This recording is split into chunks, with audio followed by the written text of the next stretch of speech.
என்னடா இது ஏதோ விவசாய நிலத்துல நின்றுட்டு இருக்கேன் அப்படின்னு பாக்குறீங்களா? பச்சை பசேர்னு இருக்க ஒரு இடத்துக்கு தான் வந்திருக்கேன்.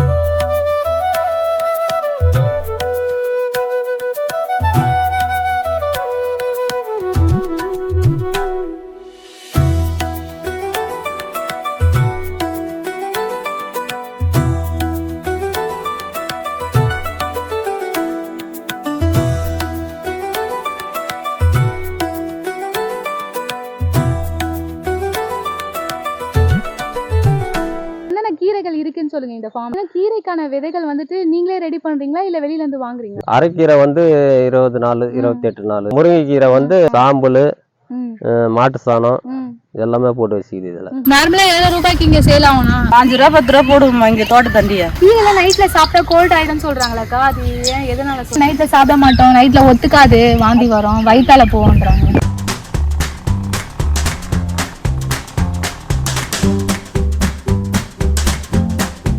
வணக்கம் சென்னை 360 வியூவர்ஸ். என்னடா இது ஏதோ விவசாய நிலத்துல நின்றுட்டு இருக்கேன் அப்படின்னு பாக்குறீங்களா? ஆமாங்க, இன்னைக்கு வீடியோல வந்து பாத்தீங்கன்னா பச்சை பசேர்னு இருக்க ஒரு இடத்துக்கு தான் வந்திருக்கேன். இங்க வந்து பாத்தீங்கன்னா இல்லாத கீரை வகைகளே இல்ல. அரைக்கீரை, சிறுகீரை, முளைக்கீரை, பசலைக்கீரை, பாலக்கீரை, முருங்கைக்கீரையில இன்னொரு வெரைட்டி, நிறைய வகை கீரைகள் வந்துட்டு இங்க இருந்து தான் வந்து பாத்தீங்கன்னா கொள்முதல் பண்ணி சென்னைக்கு ஃபுல்லா வந்துட்டு டிஸ்ட்ரிபியூட் பண்றாங்க. அந்த ஒரு ஃபார்முக்கு தான் நம்ம இப்ப வந்திருக்கோம். இந்த ஃபார்ம் எங்க இருக்கு அப்படின்னு பாத்தீங்கன்னா, நீங்க ரெடில்ஸ் பக்கமா வந்தீங்கன்னா புழல் ஏரி இருக்கும். ஸோ புழல் ஏரிக்கு அப்படியே பேக் சைட்ல வந்து பாத்தீங்கன்னா லட்சுமிபுரம் போற வழியில பாத்தீங்கன்னா பம்பன் குளம் அப்படின்னு சொல்றாங்க. இந்த ஒரு இடத்துக்கு வந்தீங்கன்னா வந்துட்டு இந்த ஒரு ஃபார்ம் வந்துட்டு பார்க்கலாம். நாங்க வர வழியில பார்த்தோம், நிறைய பேர் வந்து பாத்தீங்கன்னா இந்த கீரை தான் கொள்முதல் பண்ணிட்டு இருக்காங்க. ஸோ இந்த நிலத்துக்கு வந்து பாத்தீங்கன்னா கீரை நல்லாவே விளையுது அப்படின்றத சொல்லப்படுது. இப்போ வந்துட்டு இந்த நிலத்தெல்லாம் வந்துட்டு உழவறதுக்காக வந்துட்டு ரெடி பண்ணி வச்சிருக்காங்க. டிராக்டர்லாம் பாருங்க, அதோட தடங்கள் தெரியுதா உங்களுக்கு? அததான் இப்ப நாங்க நடந்து போயிட்டு இருக்கோம். ஸோ அந்த எண்டுக்கு போயிட்டு அங்க என்ன கீரை வச்சிருக்காங்க அப்படின்றத பாக்குறதுக்காக போறோம். இதோ பாருங்க, முருங்கைக்கீரை தெரியுதா? முருங்கைக்கீரை எல்லாம் ஒரு கட்டு 30 ரூபாய் 40 ரூபான்னு சேல் பண்றாங்கல்ல. இங்க பாருங்க எவ்வளவு முருங்கைக்கீரை இருக்குது பாருங்க. இங்க வந்துட்டு அறுவடை பண்ணி முடிச்சுட்டாங்க. ஒரு நிலத்துக்கு உங்களுக்கு டிஃபரன்ஸ் தெரியுதா? இங்க பாருங்க, இதுல வந்துட்டு விதை போட்டு இப்ப குட்டியா வளர்ந்துருக்கு. அங்க வந்துட்டு இப்போ விதை போட போறாங்க, அதுக்காக ரெடி பண்ணி வச்சிருந்தாங்க. இது வந்து பாத்தீங்கன்னா பயிர்லாம் அறுத்துட்டாங்க. இங்க பாருங்க கீரைலாம் உங்களுக்கு தெரியுதுங்களா அதோட தடையெல்லாம்? ஸோ இது மாதிரி தான் டிஃப்ரெண்டா வந்து பாத்தீங்கன்னா பார்ட்டிஷன் பண்ணி வச்சிருக்காங்க ஃபுல்லா லேண்ட்ஸ்லாம். அது பாருங்க, இது வந்து பாத்தீங்கன்னா அரைக்கீரை விதை போட்டிருக்காங்க, கொஞ்சம் கொஞ்சம் வளர்ந்துட்டு இருக்கு பாருங்க. ஸோ இது எல்லாமே அரைக்கீரை தான் ஃபுல்லா. ஸோ இந்த மாதிரி இருக்கு. ஸோ 25 to 20 டேஸ்ல வந்துட்டு பாத்தீங்கன்னா சேல் பண்றதுக்கு ரெடி ஆயிடும் அப்படின்னு சொல்றாங்க. இது எல்லாமே வந்துட்டு சிறுகீரை வந்துட்டு இப்ப போட்டிருக்காங்க, எல்லாம் குட்டி குட்டியா வளர்ந்துருக்கு. இது மழை டைம்ல வந்து பாத்தீங்கன்னா மேட்டா இருக்க கவுனிக்கு தான் வந்துட்டு வளரும் அப்படின்னு சொல்றாங்க. இது வந்து பொன்னாங்கண்ணி கீரை, இது வந்து பறிச்சாச்சு. இப்போ இது வந்து பாத்தீங்கன்னா நாளைக்கா பறிக்கிறதுக்காக ரெடியா இருக்கு பாருங்க. இது இருக்கு பாருங்க, இவ்வளவு பொன்னாங்கண்ணி கீரை இருக்கு. இது எல்லாமே வந்துட்டு இப்போ சிறுகீரை சீசன் இல்லை அப்படின்னு சொல்றாங்க. சொல்லுங்கக்கா, இப்ப என்ன பண்ணிட்டு இருக்கீங்க? கீரை அரைக்கீரைக்கு பூகிலிட்டு இருக்கோம். இந்த பூ இருந்தா வாங்க மாட்டாங்களா? வாங்க மாட்டாங்க. கசக்குமாக்கா? அது இருந்தா கசக்காது, அதான் முத்திடுச்சுன்னு சொல்லுவாங்கல்ல. கீரை வந்துட்டு இலசா இல்ல அப்படின்னு சொன்னாங்க. ஆமா ஆமா ஆமா. சோ அதனால அந்த பூ பறிச்சுட்டு அதுக்கப்புறம் நாளைக்கு அறுவடை பண்ணுவீங்க? அதை ஆமா, நாளைக்கு அறுவடை பண்ணுவோம். மழை டைம்ல எல்லாம் எப்படிக்கா இங்க தண்ணி எல்லாம் நிக்குமா? அப்படியேதான் மழை டைம்ல தண்ணி நிக்குமா? அப்போ கீரை எல்லாம் டிமாண்டு தான். ஓஹோ, விலை அதிகம் தான் அப்போ. நார்மலா 7 ரூபாய்க்கு இங்க சேல் ஆகும்னா 5 ரூபா 10 ரூபா போடுவோமா இங்க தோட்ட தண்டியா. ஓஹோ, சரி சரி. எத்தனை போய் விற்கிறவங்க அதிக ரேட்டு விற்பாங்க. நீங்க வியாபாரம் பண்றீங்களா? டீ நகர் எத்தனை ஒரு கோயம்பேட்டை சப்ளை பண்ணுவோமா நாங்க. ஓ, இங்க இருந்து சப்ளை பண்ணுவீங்க, வந்து வாங்கிட்டு போயிடுவாங்களா? கையில உரம் ஏதாவது இருக்கா? இதுக்கு கெமிக்கல் அந்த மாதிரி ஏதாவது இருக்கா? கெமிக்கல்லாம் அவ்வளோ இல்லம்மா. இல்ல, எதுவுமே இல்ல. மாட்டு சாணம், சாம்பல். இந்த கீரை நைட்ல சாப்பிட்டா கோல்ட் ஆயிடும்னு சொல்றாங்களாக்கா, அது ஏன் எதனால சொல்றாங்க? அதான் நைட்ல கீரை சாப்பிடக்கூடாதுன்னு சொல்றாங்க. மதியம் டைம்ல சாப்பிடலாம். ஜீரணத்துக்கு ஆகாதுன்றாங்களா? நைட்ல சாப்பிட்டா ஜீரணம் ஆகாதுன்றதுனாலயா? இல்லம்மா, சாப்பிடலாமா, சாப்பிடலாம். வந்து புதுசா சொல்றாங்க. அதனால அதையும் நம்மளும் அந்த காலத்துல சாப்பிட்டுதான் இருப்பாங்க. நைட்ல சாப்பிட்டுலாம் இருந்துருக்க மாட்டாங்க. கீரை சாப்பிடுவாங்க நைட்ல எல்லாம். வாந்தி வரும், வயிற்றால போகும்.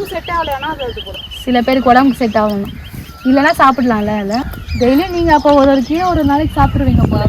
முருங்கீரை தான் நிறைய சாப்பிடுவோம். ஸோ இப்போ வந்து பாத்தீங்கன்னா கீரைக்கான விதைகள் வந்துட்டு நீங்களே ரெடி பண்றீங்களா இல்ல வெளியில இருந்து வாங்குறீங்களா? வெளியில இருந்து வாங்குவோம், நாங்கள் விதைங்களை நாங்கள் ரெடி பண்ணுவோம். எப்படி ரெடி? அரைக்கீரை, சிறுகீரை, தண்டுக்கீரை எல்லாம் நாங்கள் விதையெல்லாம் ரெடி பண்ணுவோம். இந்த முருங்கைக்கீரை எல்லாம் அது வெளியில தான் வாங்குவோம். Okay okay. எப்படி ரெடி பண்ணுவீங்களா? அது காய வைப்பீங்களா? காய வைப்போம். சரி, நான் இப்ப கீரைகள் வந்துட்டு பாத்தீங்கன்னா ஒரு கீரைக்கு இத்தனை நாட்கள் வளர்றதுக்கு அப்படின்னு டேஸ் இருக்கும்ல. ஆமா. எந்தெந்த கீரை எத்தனை நாட்கள்ல வளர்ந்து முடியும்னா? அரைக்கீரை வந்து 20 நாள் 28 நாள், சிறுகீரை வந்து 28, அதான் ஒரு மாசம். முருங்கைக்கீரை வந்து ஒரு 60 நாள். அதுக்கப்புறம் வந்து அறுத்து விட்டாக்கா ஒரு 25 நாள்ல வந்துடும். ஏன்னா துளுப்பு கிளம்புதல்ல, அதனால அது கொஞ்சம் சீக்கிரம் வந்துடும். ஃபர்ஸ்ட் வரது மட்டும் கொஞ்சம் லேட்டா வரும். சரிண்ணா, இது எல்லாமே வந்துட்டு நம்ம வெளி சைட்ல தான் பாத்துருக்கோம், பெரிய பெரிய மரங்கள் தான் பாத்துருக்கோம். இது குட்டி குட்டி மரமாவே இருக்கு, இடுப்பளவு சைஸ்ல. இதுலயும் எப்படி இவ்ளோ கிளைகள்லாம் வச்சிருக்கு? இது வந்து கீரைக்குன்னு இது பண்றது. கீரைக்கு காய்க்குன்னு இது பண்றதுதான் ஹைட்டா இருக்கும். இது கீரைக்குன்னு இது பண்றது. சோ வெறும் கீரை மட்டும் பறிக்கிறதுக்காக வைக்கிறதுக்கு அது ஒரு தனி தண்டு இருக்கு வைக்கிறதுக்கு. இது வைக்கிறதுக்கு. இப்போ இந்த மாதிரி வந்து நிலங்கள் இருக்குல்ல, சோ இது வந்து பாத்தீங்கன்னா டிராக்டர் விட்டு உழவு போட்டு இது உரம் போட்டு வச்சுக்குது. இப்போ சாம்பல், மாட்டு சாணம் எல்லாமே போட்டு வச்சுக்குது இதுல. இப்ப கொஞ்ச நேரம் அப்படியே ஊறணும். அது கவின்ல ஊறினாக்கா திருப்பி மஞ்சு வேறு ஓட்டு திருப்பி வர வச்சாக்கா வேற வரும். சோ அதுல வந்து இப்ப இதே மாதிரி தான். அது இன்னும் ஒரு மாசத்துல அறுவடை பண்றீங்க? எங்கெல்லாம் அனுப்புறீங்க இங்க இருந்துனா? இது கோயம்பேடு போவோம், டி நகர் போவோம், அங்கங்க மார்க்கெட் இருக்கு, அங்கங்கெல்லாம் எடுத்து போவோம்.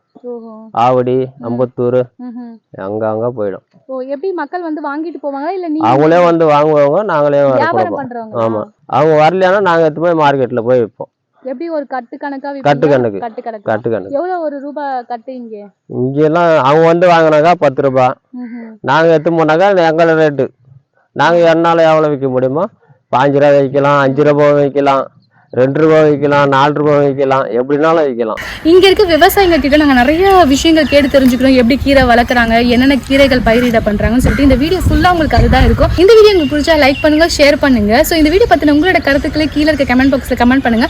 மறக்காம இன்னொரு வீடியோவும் வந்து பாத்தீங்கன்னா இந்த கீரைலாம் வந்துட்டு எப்படி அறுக்குறாங்க காலையில நேரத்துல, அது மட்டும் இல்லாம எப்படி கொள்முதல் பண்றாங்க, எப்படி வந்துட்டு டிராக்டர்லாம் வந்துட்டு ஏற்றி, அது மட்டும் இல்லாம வேன்ல எப்படி ஏற்றி அனுப்புறாங்க அப்படின்னு ஒரு டீட்டெயிலான ஒரு வீடியோ வந்துட்டு சீக்கிரமா நாங்க அப்லோட் பண்ண போறோம். ஸோ வெயிட் பண்ணி வாட்ச் பண்ணுங்க. மறக்காம வணக்கம் சென்னை சேனலுக்கு சப்ஸ்கிரைப் பண்ணுங்க.